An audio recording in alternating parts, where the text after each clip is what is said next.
Hi guys, ಎಲ್ಲರಿಗೂ ನಮಸ್ಕಾರ. ಕಾವ್ಯ YouTube ಚಾನಲ್ಗೆ ಸ್ವಾಗತ. ಇವತ್ತಿನ ಟಾಪಿಕ್ ಬಂದು ಮಕ್ಕಳಿಗೆ ಫೀವರ್ ಇದ್ದಾಗ ಯಾವ ರೀತಿ ಆಹಾರನ ಕೊಡಬೇಕು, ಯಾವ ರೀತಿ ಆಹಾರನ ಕೊಡಬಾರ್ದು ಮತ್ತು ಕಂಪ್ಲೀಟ್ಲಿ ಸ್ಟಾಪ್ ಮಾಡಬೇಕು ಅನ್ನೋದ್ರ ಬಗ್ಗೆ ಡಿಸ್ಕಷನ್ ಮಾಡೋಣ. ಫಸ್ಟ್ನೇ ಪಾಯಿಂಟ್ ಬಂದು ಯಾವ ಫೀವರ್ ಇದ್ದಾಗ ಯಾವ ಆಹಾರನ ಮಕ್ಕಳಿಗೆ ಕೊಡಬಾರ್ದು ಮತ್ತು ಯಾವ ಆಹಾರನ ಕೊಡಬಹುದು ಅನ್ನೋದ್ರ ಬಗ್ಗೆ ಇವತ್ತು ಡಿಸ್ಕಷನ್ ಮಾಡೋಣ. First to avoid during the fever. First point ಬಂದು ಮಕ್ಕಳಿಗೆ ಯಾವ ಆಹಾರನ ಕೊಡಬಾರ್ದು. Foods to avoid during the fever. ಯಾವುದು ಕೊಡಬಾರದು? ಮೇಯ್ನಾಗಿ ಆಯಿಲಿ ಫುಡ್ನಂತೂ ಕೊಡಲೇಬಾರ್ದು. ಏನಕ್ಕೆ ಅಂದರೆ ಈ ಎಣ್ಣೆಲಿ ಕರೆದಿರುವಂತಹ ಪದಾರ್ಥಗಳನ್ನ ತಿನ್ನೋದ್ರಿಂದ ಡೈಜೆಷನ್ ಕಡಿಮೆ ಆಗುತ್ತೆ ಮತ್ತು ಈ ವಾಮಿಟ್ನ ಪ್ರೇರೇಪಿಸುತ್ತೆ. ಒಂದು ಕಡೆ ನಮ್ಮ ದೇಹ ಇನ್ಫೆಕ್ಷನ್ ಇಂದ ಫೈಟ್ ಮಾಡ್ತಿದ್ರೆ, ಇನ್ನೊಂದು ಕಡೆ ಈ ಡೈಜೆಷನ್ ಸಿಸ್ಟಮ್ ಈ ಹೆವಿ ಆಹಾರದ ಕಡೆ ಫೈಟ್ ಮಾಡ್ತಿರುತ್ತೆ. ಸೊ ಕಂಪ್ಲೀಟಾಗೆ ಎಣ್ಣೆಲಿ ಕರೆದಿರುವಂಥ ಆಹಾರನ ಸ್ಟಾಪ್ ಮಾಡೋದು ತುಂಬ ಒಳ್ಳೆಯದು. ಮಕ್ಕಳಿಗೆ ಜ್ವರ ಬಂದಾಗ ಮತ್ತು ದೊಡ್ಡವ್ರಿಗೂ ಕೂಡ ಈ ಹೆವಿ ಆಯಿಲಿ ಫುಡ್ನ ತಿನ್ನೋದನ್ನ ಸ್ಟಾಪ್ ಮಾಡಬೇಕಾಗತ್ತೆ ಫೀವರ್ ಇದ್ದಾಗ. ನೆಕ್ಸ್ಟ್ ಬಂದು ಸ್ಪೈಸಿ ಆರ್ ಪ್ರೊಸೆಸ್ಡ್ ಫುಡ್. ಖಾರ ಮತ್ತು ಜಂಕ್ ಫುಡ್ಸ್ನ ಅವಾಯ್ಡ್ ಮಾಡೋಕ್ಕೆ ಹೇಳಿ. ಅದರಲ್ಲಿ ಯಾವುದೇ ರೀತಿ ನ್ಯೂಟ್ರಿಷನ್ ಅಂತ ಇಲ್ಲ, ಆದರೆ ಹೊಟ್ಟೆ ನೋವಂತೂ ಗ್ಯಾರಂಟಿ ಅದನ್ನ ತಗೊಳ್ಳೋದ್ರಿಂದ.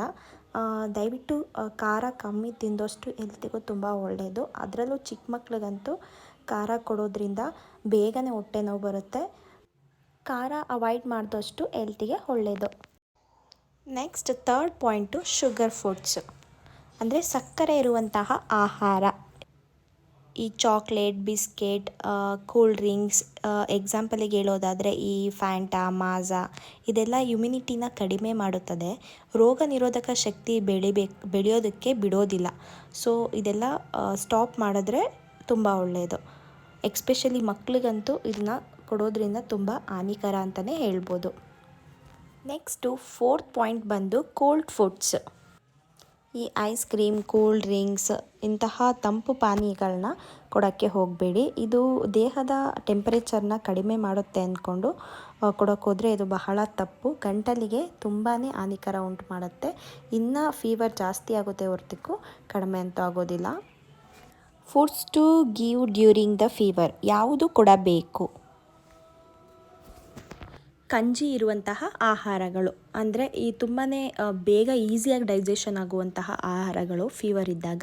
ಈ ಅನ್ನದ ಗಂಜಿ, ರಾಗಿ ಗಂಜಿ ಮತ್ತು ರವೆ ಗಂಜಿ, ಈ ಥರ ಎಲ್ಲ ಗಂಜಿಗಳಿರುತ್ತಲ್ಲ, ಅದರಲ್ಲಿ ತುಂಬ ನ್ಯೂಟ್ರಿಷನ್ ಇರುತ್ತೆ. ನೀರಿನಾಂಶ ಇರೋದ್ರಿಂದ ಬೇಗ ಡೈಜೆಷನ್ ಆಗುತ್ತೆ.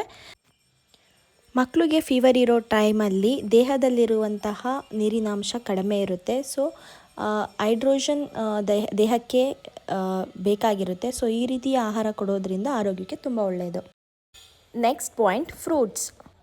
ಫೀವರ್ ಇರೋ ಟೈಮಲ್ಲಿ ಮಕ್ಕಳಿಗೆ ಫ್ರೂಟ್ಸ್ ಕೊಡೋದ್ರಿಂದ ಬಹಳ ಒಳ್ಳೆಯದಿದೆ. ಬಟ್ ಈಗ ಸ್ವಲ್ಪ ಫೀವರ್ ಸ್ಟಾರ್ಟ್ ಆಯಿತು ಅಂತಿದ್ದಂಗೆ ಯಾವುದೇ ರೀತಿಯಾದ ಫ್ರೂಟ್ಸ್ನ ತಿನ್ನೋಕ್ಕೆ ಬಿಡೋದಿಲ್ಲ. ಏನಕ್ಕೆ ಅಂದರೆ ಈ ಕೋಲ್ಡ್ ಆಗುತ್ತೆ, ಕಫ ಆಗುತ್ತೆ, ಈ ಆ್ಯಪಲ್ ತಿಂದರೆ ಶೀತ ಆಗುತ್ತೆ, ಆ ಥರ ಎಲ್ಲ ಹೇಳ್ತಾರೆ. ಸೊ ಇದೆಲ್ಲ ಫ್ರೂಟ್ಸ್ನ ತಿನ್ನಬಾರ್ದು, ಇದರಿಂದ ಪ್ರಾಬ್ಲಮ್ ಆಗುತ್ತೆ ಅನ್ನೋ ಥರ ಟ್ರೀಟ್ ಮಾಡ್ತೀವಿ.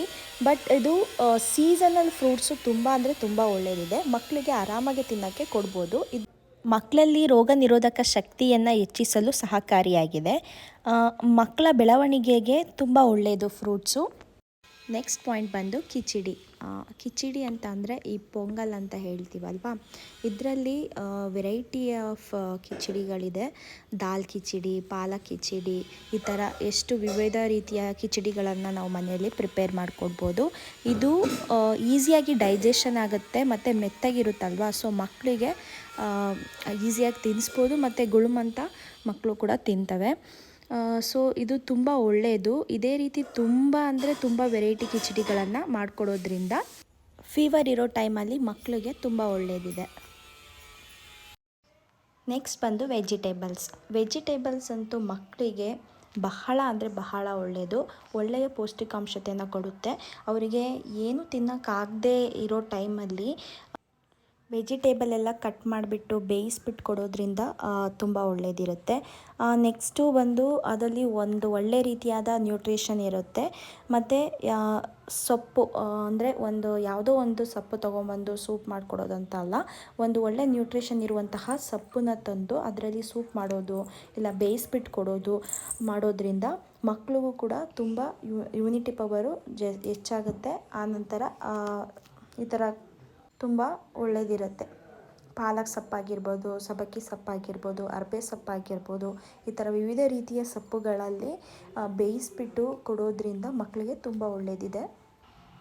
ನೆಕ್ಸ್ಟ್ ಪಾಯಿಂಟ್ ಬಂದು ಪ್ಲೈನ್ ದೋಸೆ ಆರ್ ಇಡ್ಲಿ, ಅಂದರೆ ಮನೆಯಲ್ಲಿ ಮಾಡೋದು ತುಂಬ ಅಂದರೆ ತುಂಬ ಒಳ್ಳೆಯದು. ಏನೋ ಫೀವರ್ ಇದೆ ಅಂದ್ಬಿಟ್ಟು ತಕ್ಷಣಕ್ಕೆ ಅಂಗಡಿಯಿಂದ ತೊಗೊಬಂದು ಕೊಡೋದು ದಯವಿಟ್ಟು ಈ ಥರ ಎಲ್ಲ ಮಾಡೋಕ್ಕೆ ಹೋಗಬೇಡಿ.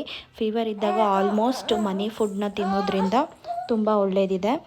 ಮತ್ತು ಒಂದು ಪ್ಲೈನ್ ದೋಸೆ ಆಗಿರ್ಬೋದು, ಇಡ್ಲಿ ಆಗಿರ್ಬೋದು, ಮನೆಯಲ್ಲೇ ನಾವು ಕ್ಲೀನಾಗಿ ರುಬ್ಬಿ ಒಂದು ಒಳ್ಳೆಯ ಆಯಿಲ್ ಹಾಕಿ ಮಾಡ್ತೀವಿ. ಆದರೆ ಹೋಟೆಲಲ್ಲಿ ಅದು ಯಾವ ರೀತಿ ಆಯಿಲ್ ಯೂಸ್ ಮಾಡಿರ್ತಾರೋ ಮತ್ತು ಯಾವ ಬೆಣ್ಣೆ ಯೂಸ್ ಮಾಡಿರ್ತಾರೋ ಅದೆಲ್ಲ ಅಷ್ಟು ಒಳ್ಳೆಯದಲ್ಲ, ಆರೋಗ್ಯಕ್ಕೆ ತುಂಬ ಹಾನಿಕರ. ಸೊ ಜ್ವರ ಬಂದಾಗ, ಫೀವರ್ ಇದ್ದಾಗ ಮನೆ ಊಟನೇ ಮಕ್ಕಳಿಗೆ ಕೊಡೋದ್ರಿಂದ ತುಂಬ ಒಳ್ಳೆಯದಿದೆ. ಮಕ್ಕಳು ಕೂಡ ರೋಗಗಳಿಂದ ಬೇಗ ಗುಣಮುಖರಾಗ್ತಾರೆ.